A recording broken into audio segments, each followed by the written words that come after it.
Hello friends, अस्सलाम वालेकुम and welcome to reality stories. दोस्तों, 2001 में पाकिस्तान के शहर जेहलम से एक आदमी यूके शिफ्ट हुआ। इसका नाम उरफान शरीफ था। उरफान जेहलम में आर्मी पब्लिक स्कूल में पढ़ता था। इसके क्लास फेलोज के मुताबिक इसको समझना काफी मुश्किल था। ये लोगों से अक्सर बदतमीजी किया करता था। बहरहाल यूके शिफ्ट होने के बाद भी उरफान के बिहेवियर में ज्यादा तब्दीली नहीं आई। उरफान इंग्लैंड के एक टाउन वोकिंग में रह रहा था। ये यहाँ बर्गर किंग के एक रेस्टोरेंट में शिफ्ट मैनेजर था। यहाँ एक लड़की काम करती थी। इसका नाम एंजेलिका था। ये पोलैंड से थी। इसकी और उरफान की दोस्ती हो गई और ये दोनों एक दूसरे को पसंद करने लगे। लेकिन एक दिन ये लड़की पुलिस के पास पहुंच गई। इसने उरफान पर इल्जाम लगाया कि उरफान ने इसको छुरी दिखाकर धमकी दी थी और इसको कई घंटों तक अपने फ्लैट में कैद कर रखा था। ये लड़की किसी तरह इस फ्लैट से भाग निकली थी। दोस्तों, उरफान की एक और दोस्त ऐना ने भी इस पर इल्जाम लगाया था कि उरफान ने इसको 5 दिनों तक अपने फ्लैट में कैद कर रखा था। बहरहाल उरफान इन्हीं चक्रों में जेल भी जा चुका था। लेकिन इसके बाद उरफान ने शादी कर ली। दोस्तों, उरफान पोलैंड गया हुआ था, जहां इसकी मुलाकात एक लड़की ओल्गा से हुई। ये दोनों एक दूसरे को पसंद करने लगे। उरफान ओल्गा की फैमिली से मिला। ओल्गा की फैमिली इससे मिलकर बहुत खुश थी। इनको लगा कि इनको अपनी बेटी के लिए एक परफेक्ट आदमी मिल गया है। ये 2009 की बात है, जब उरफान और ओल्गा की शादी हो गई। 1 साल बाद इनका एक बेटा भी पैदा हो गया। लेकिन उरफान का बिहेवियर अभी भी चेंज नहीं हुआ। दोस्तों, शादी के 1 साल बाद ही उरफान को पुलिस ने अरेस्ट कर लिया। इसने अपनी बीवी ओल्गा पर तशद्दुद किया था। ओल्गा ने पुलिस को बताया कि उरफान ने इसकी नेक के इर्द गिर्द बेल्ट बांधी और इसको इसके कमरे में बंद कर दिया। ओल्गा ने उरफान पर यह भी इल्जाम लगाया कि एक दफा इसने इस पर तेल फेंककर इसको आग लगाने की कोशिश की थी। लेकिन उरफान के एक कजन ने इसे किसी तरह रोक लिया। बहरहाल बाद में इन दोनों में सुलह हो गई और 2013 में इनकी एक बेटी भी पैदा हो गई। इसका नाम सारा शरीफ रखा गया। दोस्तों, ये ट्रेजिक कहानी इसी लड़की की है। उरफान और ओल्गा उस वक्त इंग्लैंड के एक टाउन स्लॉ में रह रहे थे। लेकिन सारा के पैदा होने के कुछ महीने बाद ही इन दोनों में फिर से लड़ाई शुरू हो गई। ये लड़ाई इतनी शदीद हो जाती थी कि हुकूमत ने सारा को चाइल्ड प्रोटेक्शन प्लान में डाल दिया था, क्योंकि इनको डर था कि अपने माँ बाप की लड़ाई में इस लड़की को नुकसान न पहुंच जाए। बहरहाल कुछ अरसे बाद सारा को उरफान और ओल्गा के हवाले कर दिया गया। लेकिन इन दोनों के दरमियान ताल्लुकात बेहतर नहीं हुए। 2015 में उरफान और ओल्गा की तलाक हो गई। दोस्तों, उरफान ने तलाक के बाद एक लड़की बीनिश बतूल से शादी कर ली। बीनिश उरफान से 12 साल छोटी थी। बीनिश की फैमिली को यह शादी कबूल नहीं थी और तभी इन्होंने बीनिश से सारे ताल्लुकात खत्म कर लिए। उरफान बीनिश को पसंद करता था। ये उस वक्त इंग्लैंड के एक टाउन वोकिंग में रह रहा था और यहाँ टैक्सी चलाता था। बीनिश इसकी टैक्सी में बैठी। इनकी बातचीत हुई और ये दोनों एक दूसरे को पसंद करने लगे। दोस्तों, उरफान के बच्चे यानी इसका बेटा और बेटी सारा, ये दोनों अपनी माँ ओल्गा के पास थे। लेकिन 2019 में उरफान ने इन दोनों बच्चों की कस्टडी हासिल कर ली। यानी अब उरफान अपनी बीवी बीनिश, अपने 2 बच्चों और अपने एक भाई के साथ ही एक घर में रहने लगा। दोस्तों, यहां से ये कहानी बेहद दर्दनाक हो जाती है। उरफान अपने बच्चों पर तशद्दुद करना शुरू हो गया, खास तौर पर अपनी बेटी सारा पर। इसकी बीवी बीनिश का भी रवैया सारा के साथ बहुत खराब था। इन दोनों ने सारा को अपना जाती मुलाजिम बनाकर रखा हुआ था। सारा सिर्फ 10 साल की थी। उरफान और बीनिश के पड़ोसियों के मुताबिक इनके घर से अक्सर चीखने चिल्लाने की आवाजें आती थी, क्योंकि ये दोनों सारा पर चीख रहे होते थे। बीनिश तो कई दफा उरफान को कॉल करती थी कि जल्दी घर आओ और सारा को पनिश करो। इसने तो यहां तक कह दिया था कि सारा पर किसी जिन का साया है। उरफान और बीनिश सारा को अक्सर मारा पीटा करते थे। इसके मुंह को टेप से कवर कर दिया जाता था।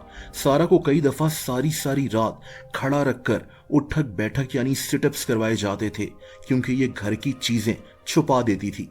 दोस्तों, इतने छोटे बच्चे शरारतें करते हैं, लेकिन ये दोनों मियाँ बीवी इस 10 साल की बच्ची पर हैवानों की तरह तशद्दुद करते थे।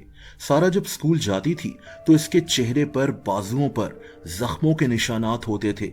इसके टीचर्स इससे सवाल करते तो सारा के पास कोई जवाब नहीं होता था। इसके स्कूल ने यूके की सोशल सर्विसेज को सारा के मुतालिक बताया। उरफान से कई दफा सवालात हुए, लेकिन उरफान हर दफा कोई ना कोई बहाना बना दिया करता था। अप्रैल 2023 में उरफान ने सारा को स्कूल से भी निकाल लिया। दोस्तों, यही वो वक्त था जब उरफान ने सारा पर, यानी अपनी 10 साल की बेटी पर इतना तशद्दुद किया कि सारा की मौत हो गई। मौत से पहले इनके पड़ोसियों ने सारा के चीखने चिल्लाने की आवाजें सुनी थी।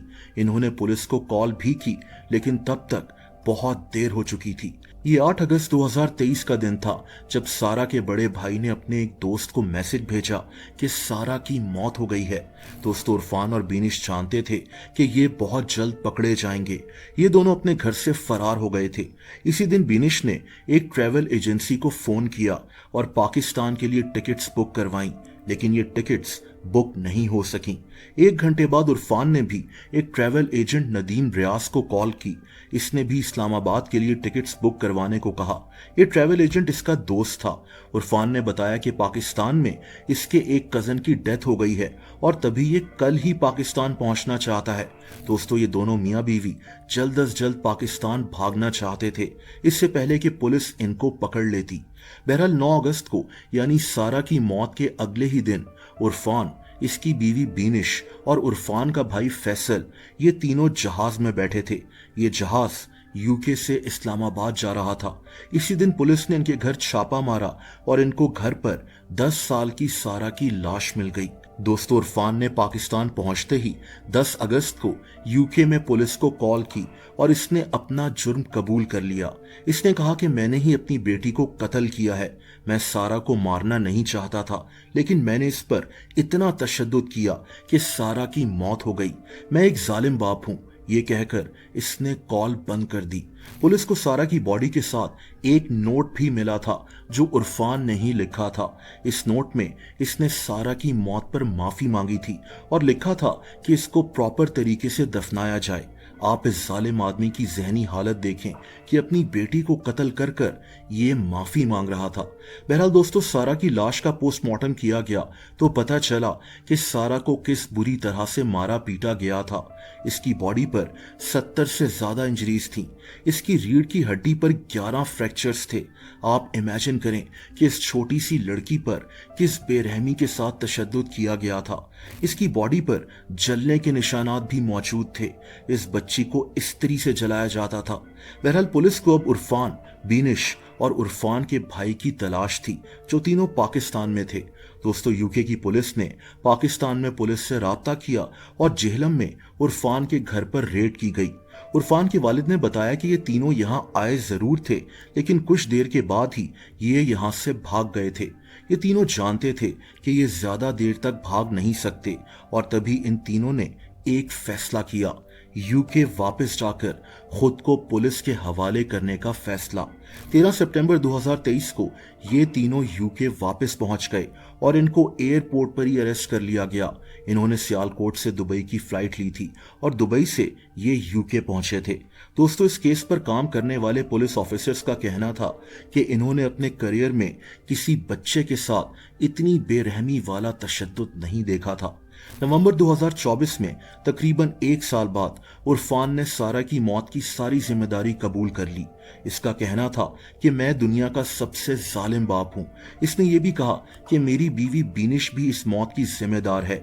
ये एक विलन है जो सारा पर तशद्दुद करती थी और मुझे भी इसको मारने पीटने के लिए उकसाती थी। उरफान का भाई इस कत्ल में मुलविस तो नहीं था, लेकिन ये जानता जरूर था कि सारा पर किस तरह से तशद्दुद हो रहा है। ये उसी घर में रहता था।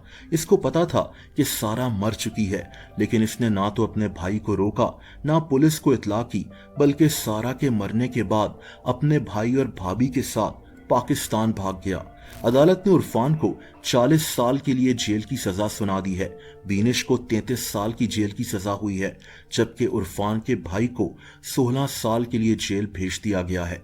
दोस्तों, उरफान को इंग्लैंड की HM प्रिजन में भेजा गया था, लेकिन कुछ महीनों बाद वहां 2 कैदियों ने इस पर अटैक कर दिया।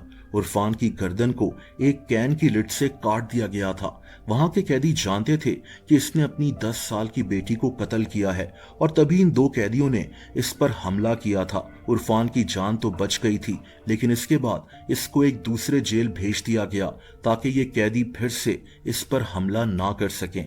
दूसरी तरफ बीनिश जिस जेल में बंद थी, वहां एक सीरियल किलर लूसी लेडबी भी कैद थी। ये एक नर्स थी जिसने कई बच्चों को मार डाला था। इन दोनों की जेल में ही दोस्ती हो गई।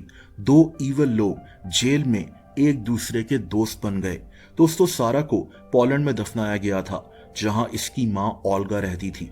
ये केस यूके में इतना डिस्कस किया गया था कि यूके के प्राइम मिनिस्टर ने ऐलान किया था कि अब से गवर्नमेंट उन बच्चों की खैर खबर लेती रहेगी जो बच्चे स्कूल के बजाय घर में पढ़ाई कर रहे होते हैं।